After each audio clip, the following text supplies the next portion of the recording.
Hello friends and students, आप सभी का मेरे यूट्यूब चैनल सक्सेस यूट्यूब में हार्दिक स्वागत है।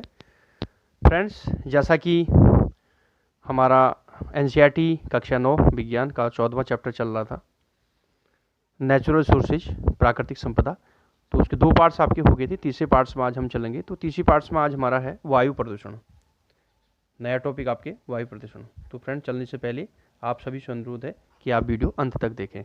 तो वायु प्रदूषण की हम बात करें तो फ्रेंड्स देखिए, वायु प्रदूषण होता क्या है, यानी कि ऐसा प्रदूषण जो वायु में हो रहा है, अर्थात वायु में स्थित अनावश्यक पदार्थ या हानिकारक पदार्थों की जब वृद्धि होती है तो यही वायु प्रदूषण कहलाता है। तो वायु प्रदूषण के लिए जिम्मेदार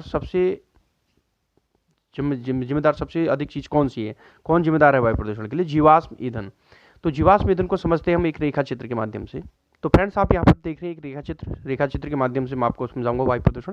तो जीवाश्म ईंधन, जिसे हम हाइड्रोकार्बन भी कहते हैं, आप देख रहे होंगे। तो जीवाश्म ईंधन है क्या, सबसे पहले ये समझेंगे। तो जीवाश्म ईंधन यानी कि जीवों के अश्म से बना हुआ ईंधन, यानी कि जीवों के अवशेष से बना हुआ ईंधन। यानी लाखों वर्षों पूर्व हुआ क्या, जब पृथ्वी में जो सजीव प्राणी थे, पेड़ पौधे थे, जीव जंतु थे, ये अचानक प्राकृतिक आपदा आने के कारण जमीन के अंदर दब गए, भूमि के नीचे दब गए। तो कई लाखों वर्ष बीतने के पश्चात यही चीज जो है, यही जो जीवित प्राणी थे, यही पेड़ पौधे थे, यही जीव जंतु थे, वो जीवाश्म ईंधन में परिवर्तित हो गए। अर्थात जीवाश्म ईंधन किसे कहते हैं? कोयला, पेट्रोलियम।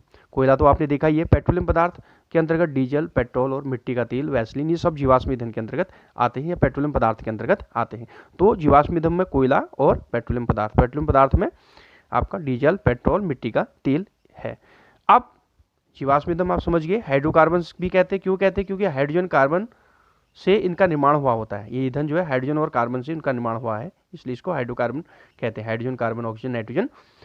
अब देखिए, जीवाश्म ईंधन के 3 प्रभाव हैं। जब ये जलते हैं तो इसके 3 प्रभाव हैं। देखिए क्या क्या प्रभाव है। पहला प्रभाव देखिए, जीवाश्म ईंधन को हम जब जलेगा या पेट्रोलियम पदार्थ जब जलेंगे, डीजल, पेट्रोल, मिट्टी का तेल जब जलेगा, तो जलने के पश्चात वो क्या करते हैं? नाइट्रोजन और सल्फर के ऑक्साइड उत्पन्न करते हैं। ठीक है, नाइट्रोजन और सल्फर के ऑक्साइड उत्पन्न करते हैं, जैसे SO2, NO2। ठीक है, तो यानी कि नाइट्रोजन और सल्फर के ऑक्साइड उत्पन्न करते हैं। तो ये वायु में जब जाते हैं तो यानी कि सजीव प्राणी यानी मानव जब इनको सांस के द्वारा अपने शरीर में लेता है तो उसको कई प्रकार की बीमारियां होती हैं। नंबर 1 कैंसर, नंबर 2 हृदय, नंबर 3 एलर्जी रोग।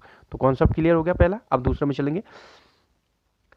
दूसरा क्या प्रभाव है जीवाश्म ईंधन का? देखिए, जीवाश्म ईंधन के जलने का, जब नाइट्रोजन और सल्फर के ऑक्साइड आपके वायुमंडल में आए तो इन्हें वायुमंडल में वर्षा का जो जल है, बादल से वर्षा बनती है, तो वर्षा के जल से क्रिया करते हैं, मिलते हैं, तो ये अम्लीय वर्षा उत्पन्न करते हैं, यानी एसिड रेन।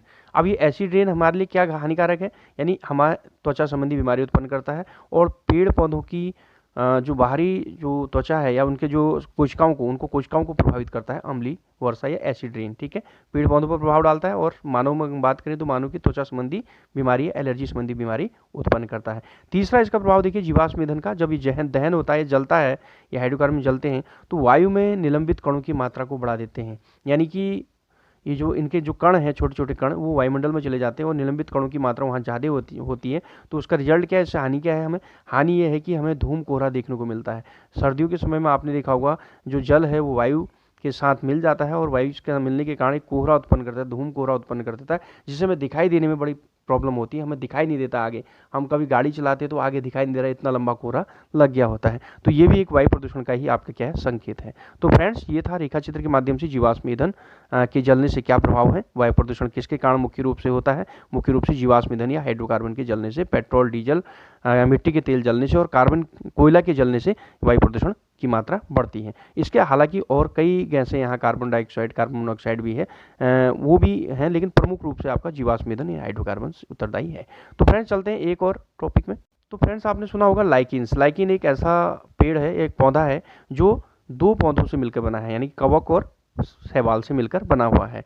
तो इसके बारे में पहले मैं आपको बता चुका हूँ पूर्व के वीडियो में। तो कवक और शैवाल सहजीवी के रूप में रहता है, अर्थात कवक इसको जल देता है और जो शैवाल है वो खाना बनाता है। तो इसलिए जो है खाने की आपूर्ति जो है शैवाल कवक को करता है और कवक जो है जल की आपूर्ति शैवाल को करता है। तो यानी कि लाइकेन नामक जो जीव है वायु में उपस्थित सल्फर डाइऑक्साइड के स्तर के प्रति अधिक संवेदी होते हैं। तो यानी कि वायु में जो उपस्थित गैस है सल्फर डाइऑक्साइड, उसके प्रति जो है लाइकेन उत्तरदायी है। उसके प्रति लाइकेन क्या करता है?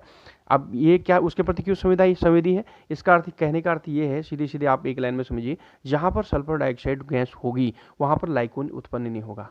यानी लाइकेन वहाँ खत्म हो जाते हैं। ठीक है, तो इससे हमें पता चल जाता है कि इस इलाके में लाइकेन नहीं है, तो यानी कि यहाँ पर SO2 गैस है। तो इंडिकेटर के रूप में आपका लाइकेन एक इंडिकेटर के रूप में है, एक सूचक के रूप में है किसका, SO2 गैस यहाँ पर उपस्थित है या नहीं है। तो फ्रेंड्स इसके बाद हम चलते हैं जल। तो फ्रेंड्स हमारा अगला टॉपिक है जल एक अद्भुत द्रव। जल एक अद्भुत द्रव है, हम जानते ही हैं, बिना जल के, जल बिना जीवन नहीं है, ये आपके स्टेटमेंट पहले भी सुना है। तो जल आपका कहाँ कहाँ पाया जाता है ये देखेंगे हम।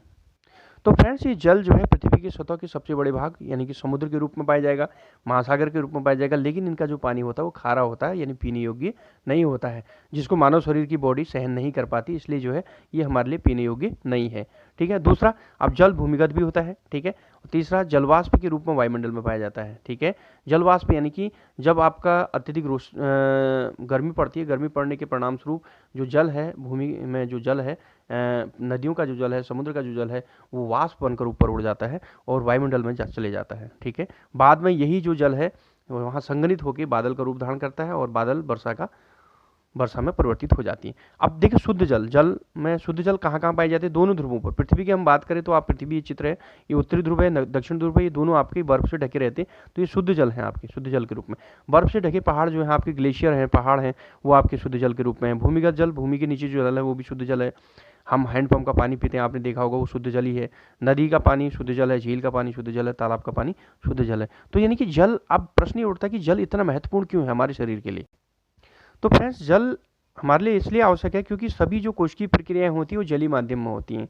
सभी प्रतिक्रियाएं जो हमारे शरीर में या कोशिकाओं के अंदर होती हैं वो जल में घुले हुए पदार्थों में होती हैं। शरीर के एक भाग से दूसरे भाग में पदार्थों का संवहन खुली अवस्था में होता है। इसलिए जीवित प्राणी जीवित रहने के लिए अपने शरीर में जल की मात्रा को संतुलित बनाए रखते हैं। और स्थलीय जीवों को जीवित रहने के लिए शुद्ध जल की आवश्यकता होती है, क्योंकि खारे जल में नमक की अधिक मात्रा होने के कारण जीवों का शरीर उसे सहन नहीं कर पाता।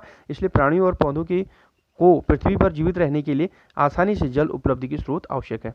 तो आप समझ गए होंगे कि जल हमारे लिए क्यों आवश्यक है, क्योंकि जो हमारी कोशिका है, जो उसकी कोशिकीय प्रक्रियाएं हैं, वो सभी जलीय माध्यम में होता है। अगर जल नहीं होगा तो कोशिकीय प्रक्रियाएं नहीं होंगी, कोशिकीय प्रक्रिया नहीं होगी तो यानी कि आपका शरीर नहीं चल पाएगा, यानी आदमी मृत हो जाएगा। तो जल का इसलिए महत्वपूर्ण है।